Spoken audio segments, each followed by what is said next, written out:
I let her stay rent-free in my condo while she got back on her feet. Bought her groceries, paid her phone bill. Then I came home and heard her laughing on the phone. Once I get the deed signed, I'm ghosting his broke ass. I walked out without saying a word. The next day, I changed something that made her life spiral in a way she never saw coming. This story still messes with my head even now. I don't even know how I let it get that far. Maybe I was blind. Maybe I wanted to believe someone could change. But in the end, I got played hard. I don't even like saying it like that. But it's the truth. I'm a 43-year-old guy, live alone in Tampa, Florida. I'm a middle school science teacher. I'm not rich. I don't drive a fancy car. But I'm responsible. I bought a 2-bedroom condo back in 2014 when prices were still kind of low. I put down a good chunk and paid the rest off over the years. It's nothing special, but I'm proud of it. It's mine. I've always been the kind of person who helps others. I don't say that to brag. Honestly, I think that part of me is what got me into this mess. This all started last summer. I was out for drinks with a group of friends. My buddy from work, Kevin, invited me out. One of the girls there, Crystal, brought a woman named Talia. Talia was 36. Dressed well, spoke smooth, very confident. She said she used to work in admin at a real estate office but left because she wanted to get into design. Seemed like she had plans. She laughed a lot and said she was staying with a friend while looking for something permanent. A couple days later, Crystal called me. She said Talia's living situation fell apart. Her friend kicked her out because of a fight. She said Talia had nowhere to go and just needed a place to stay for maybe 2 weeks. Just a couch. That's what she told me. At first, I was hesitant. I didn't even know her that well. But Crystal kept saying she was good people, just hit a rough patch. Talia even got on the phone and said, "I'll be gone before you know it. I just need to get back on my feet." I gave in. She moved in 2 days later. First couple days were normal. She was polite, stayed out of the way. Said thank you a lot. She cleaned the bathroom without me asking, even made us dinner one night. Honestly, I felt kind of good about helping her out. But after about a week and a half, things started to shift. She started leaving her stuff around. Her bags moved from the living room to the second bedroom. She set up her makeup in the bathroom. She started answering the door like she lived there. I didn't want to make it awkward. I asked her, "So, any luck finding a spot yet?" She sighed and said, "Everything's so expensive. I'm trying. I've been applying."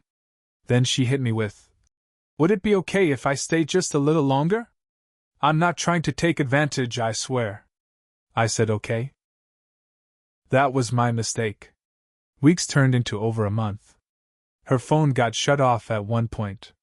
She said she was going to an interview and needed to be reachable. I paid the bill. Said she'd Venmo me. She never did.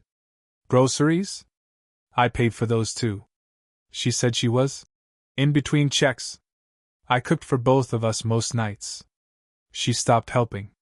One day I came home and there were 2 girls I'd never met sitting on my couch, watching Netflix, drinking wine. Talia wasn't even home yet. I said, "Who are you?" They just laughed and said they were Talia's girls. She came back later that night, acted like it wasn't a big deal. That night I told her I felt uncomfortable with strangers in my place without me knowing. She rolled her eyes and said, "You need to relax? They were just waiting for me." I told myself she was just under pressure. That maybe she'd pay me back once she got stable. But then it got worse. She started getting real confident.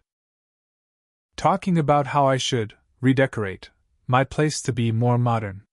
Pointed at my kitchen and said it was outdated. One night she even said, "You should let me manage this condo. I know what people like. You'd make good Airbnb money." I said, "This isn't a business. It's my home." She smiled and said, "For now." I laughed awkwardly. Thought it was a joke. Then came the phone call. This is the part that still messes with me. It was a Tuesday. I had a short day at work, teacher planning day. I came home around 2 instead of 4. I didn't text her because I assumed she'd be out. I opened the door quietly, as usual. Heard the TV on low in the living room but no one there. Then I heard her voice. Coming from the bedroom. My bedroom. She was on the phone. I was walking past the hall when I heard her say, loud and clear, "I swear, once I get the deed signed, I'm ghosting his broke ass. It's almost too easy. All he talks about is his job and his science kids. Like, dude, wake up." This man has no idea. I stopped in my tracks. I stood there frozen. My heart felt like it dropped. She kept going. "He's sweet, dumb sweet. Just gotta keep him thinking I'm grateful. I even offered to help him decorate so I can see how far I can push him. Watch, I'm gonna get this condo out from under him, then I'm gone." I backed away slowly. Didn't say anything. I walked right out the front door, sat in my car, and didn't move for an hour. I didn't sleep that night. I didn't confront her. I didn't text her. I pretended like I hadn't heard anything. The next day, I called Mike, my old college buddy. He's a real estate attorney in Clearwater. I told him everything. Every word she said. He took it seriously right away. He said, "You're lucky she said that before you gave her any documents or signed anything. Don't wait. Get her out now." I did exactly what he told me. That morning, I did 3 things. I had all the locks changed while she was out. I filed a no trespass order with the Tampa police, stating she was a guest without a lease. I froze every utility that was in my name, internet, power, even the Netflix account.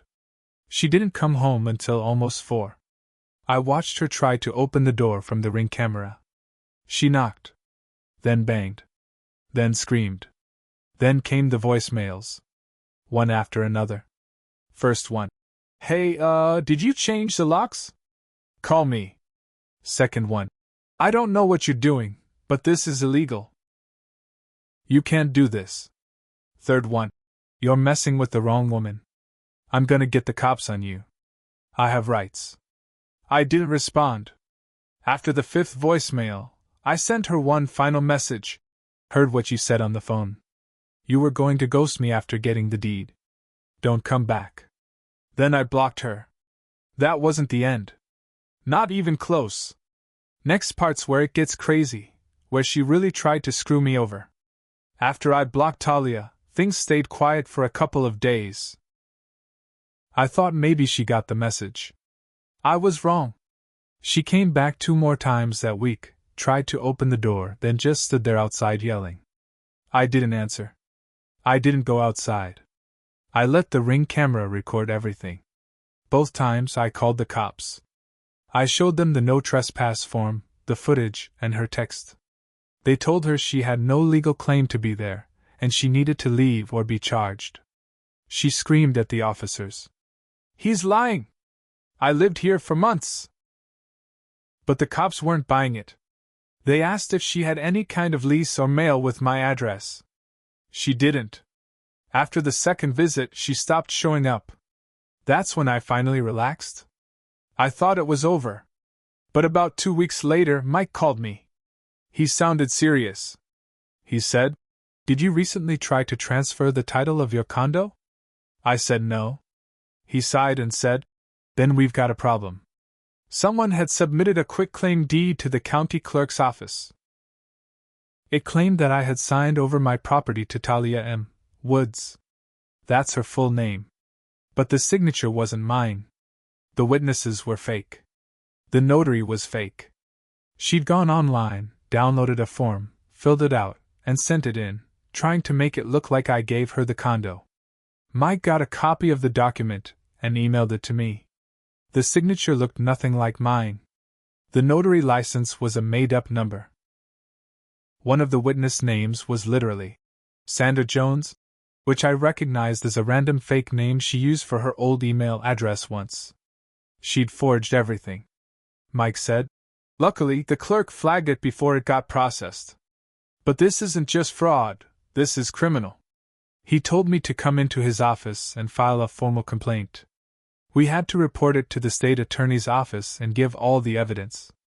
We gathered her fake quitclaim form, my Ring doorbell footage, text she sent before I blocked her, a written statement from me, the phone bill I paid under her name, even receipts of her packages coming to my condo. Mike handled the legal stuff. I filed a police report. That's when we learned this wasn't her first time. Turns out, she had been arrested in Georgia 5 years ago under a different last name. Identity theft and fraud. The record had been sealed after she did a deal with the court. Probation, no jail.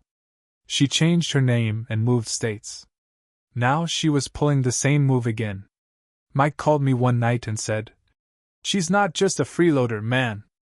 She's a professional scammer. You're probably not the only one." That messed me up. I felt stupid. Like I should have seen it sooner. But here's the twist: this time, she messed with the wrong person. Because I wasn't some random guy renting an apartment. I owned that place outright. No mortgage. My name was the only one on the deed. And I had a paper trail of everything. We pressed charges. They opened an investigation. And just when I thought she'd gone quiet for good, she tried to apply for a Florida real estate assistant license. Yup. She used my condo as her home address on the application. When I found that out, I sent the licensing board the police report. That put a nail in that plan. About 3 weeks later, she was arrested. Real charges this time. Filing false documents, attempted real estate fraud, identity theft. She tried to talk her way out of it when they picked her up. Claimed I was a bitter ex-boyfriend. Said I was lying to get back at her. But the evidence was too strong. I still remember the moment the detective told me on the phone. "We got her." But that wasn't the end of it. Because when she went down, she dragged someone else with her. Her cousin, a guy named Deshaun, had been helping her fill out forms. He was one of the fake witnesses on the forged deed. Turns out he had a history too. Minor fraud stuff. He didn't even know the whole story. He thought she was moving in with a boyfriend who was giving her the condo as a gift. She told him to sign a paper. As a witness. That's all he knew, or at least that's what he claimed. He got caught up in the mess. Got charged for being involved in the forgery. He ended up cutting a deal to give the state more info on Talia. I found out through the case records that she had tried something similar with another guy in Orlando a year before. But she never filed anything official that time. She just took cash from him and left. She was careful before. But with me, she got sloppy. Probably because she thought I was too soft to fight back. She was wrong. That's where things stand for now. The court date started, and she's facing real time this time, not just probation. And me? I've changed a lot. I used to say yes too easily. Let people stay, borrow, take. I thought helping people meant you were doing the right thing. But now I know there's a line. And when someone crosses it, especially like she did, the only thing left to do is push back. And when I did, her entire life started to fall apart. But trust me, I'm not done yet. What came next made sure she couldn't ever try this again. Not just to me, to anyone. So I thought things were finally catching up to her. The forged deed, the fake notary, using my condo's address to apply for a real estate license, all of it added up to a solid case. The DA said the charges were serious enough to stick. She was looking at felony counts. But Talia didn't go down quietly. Not her style. About a week before her court hearing, I got a letter in the mail. Not from her, from a law office. At first, I thought it was related to her charges. But when I opened it, my stomach dropped. She was suing me. Yeah. Suing me. Claiming wrongful eviction and emotional distress. I stared at the papers for a long time, thinking it had to be a mistake. Some kind of scare tactic. But nope. She found some sketchy lawyer who was willing to file a civil suit. She was asking for $25,000. The letter said I illegally locked her out of her residence without notice, and that I caused her undue stress, loss of income, and housing instability. I took it straight to Mike. He skimmed it, shook his head, and said, "She's not trying to win this. She's trying to scare you into settling." That made me sick. She wasn't even trying to prove anything real. She was using the court system like it was another hustle. But here's where it got interesting. Mike started digging. And while he was doing that, we uncovered something she really didn't want out in the open. Talia wasn't just scamming me and maybe one or two other guys. She had a pattern. There were at least 4 other men, in Jacksonville, Sarasota, Daytona Beach, and Fort Myers, all of whom she stayed with, manipulated, and took money from. All of it under different names or fake career plans. She would find them, usually through mutual friends or dating apps. Say she just needed a little help. Move in, charm them, live rent-free. Then either try to guilt them into giving her money, or pull a fast one with paperwork. Never the same trick twice. But she always left wreckage. Mike got in touch with one of them, a guy named Leo from Sarasota. He said she stayed with him for 3 months in 2021, claimed she was starting a cleaning business, and needed help investing. He gave her $4,200. Never saw her again. She ghosted him one night, took her stuff and left. He never reported it because he was embarrassed. Same with another guy in Fort Myers. She promised to help him flip properties. Said she had real estate contacts. He let her use his credit card to secure some materials. She maxed it out and vanished. Each guy thought they were the only one. When Mike and I brought this to the state attorney, they were stunned. They reclassified her case as part of a pattern of organized fraud. The lawsuit she filed against me? We countered hard. We brought in statements from the other guys, screenshots, bank records, messages, and emails. We laid it all out. She didn't show up to the first civil hearing. The judge tossed it out. Just like that. But that wasn't the biggest twist. Talia had been trying to start a business while all this was going on, a property styling company. She'd already set up the LLC, had a cheap website, used photos from other people's listings and claimed they were her designs. It was all fake. She'd even put down my condo as one of her portfolio projects. Took pictures of it while she lived there and posted them online like it was part of her work. Mike reported that too. The business was shut down before it ever launched. And just when I thought she had nowhere left to run, she pulled one last move. She posted a video online. She sat in her car, filmed herself crying, and told a whole twisted version of the story. Claimed she was abused, manipulated, and that I threw her out when she got successful. It got shared around. A few people in my town saw it. One of my coworkers even asked me, "Is that about you?" I felt sick. It was all lies. But the thing about lies is, they fall apart fast when you have receipts. I posted nothing. I stayed quiet. But someone else didn't. Leo, the guy from Sarasota, saw the video. He made his own response video. Called her out. Showed receipts, Cash App records, text messages. Called her a predator. After that, the whole thing flipped. The comments turned on her. Other people came forward. And suddenly, she wasn't the victim anymore. She was the con artist. At this point, her name was toxic. Employers wouldn't touch her. Word spread fast in Florida real estate circles. She tried applying for jobs in a different name, but background checks pulled up her mugshot.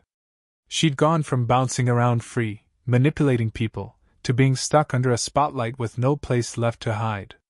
And still, the final blow hadn't landed yet. Because the court case? That was still coming. The real punishment was still ahead. And I had one last move waiting. The trial started in early March. Talia walked in like she still had control. She wore a beige suit, had her hair done, makeup on, and acted like the charges were beneath her. She smiled at people in the courtroom like she was the victim. But she didn't know what we had ready. The state had compiled a timeline, backed by evidence from me, Mike, and 3 other men she'd scammed. Every message. Every cash transfer. Every photo of her pretending to work in real estate. The forged quitclaim deed. The fake witnesses. The phony notary. The social media posts. The business website that used my condo's photos. Even her crying car video was shown, not to help her, but to prove she was still lying even after being caught. Her public defender tried to claim she was mentally unstable, that she was just desperate and confused. But it didn't stick. She wasn't confused when she forged documents, changed notary info, or looked up exactly how to submit fake property records online. The prosecutor called her behavior a deliberate pattern of calculated fraud. When I testified, I kept it simple. I told them everything. Let them hear my voice shake when I described what it felt like to help someone, only to hear them laugh on the phone about stealing from me. I said, I let her into my home. She planned to take it. That's not confusion. That's evil. The jury didn't take long. Guilty on 3 felony counts: attempted fraudulent property transfer, forgery of legal documents, criminal identity theft. She was sentenced to 5 years in state prison, plus 3 years supervised release, with a formal fraud conviction on her record that can't be sealed or expunged. But that wasn't all. The judge added a condition: she had to repay restitution to all victims, over $27,000 combined. And she couldn't open or manage any business for 10 years without full state supervision. She broke down crying when she heard the sentence. For once, her words didn't matter. Nobody cared how sorry she was. The damage was done. But here's where the revenge gets even better. A few weeks after her sentencing, I got a call from someone I never expected, Crystal. The same Crystal who first brought Talia into my life. She left a voicemail. Hey.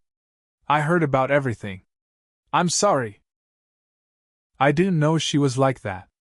I hope you're okay. I didn't respond.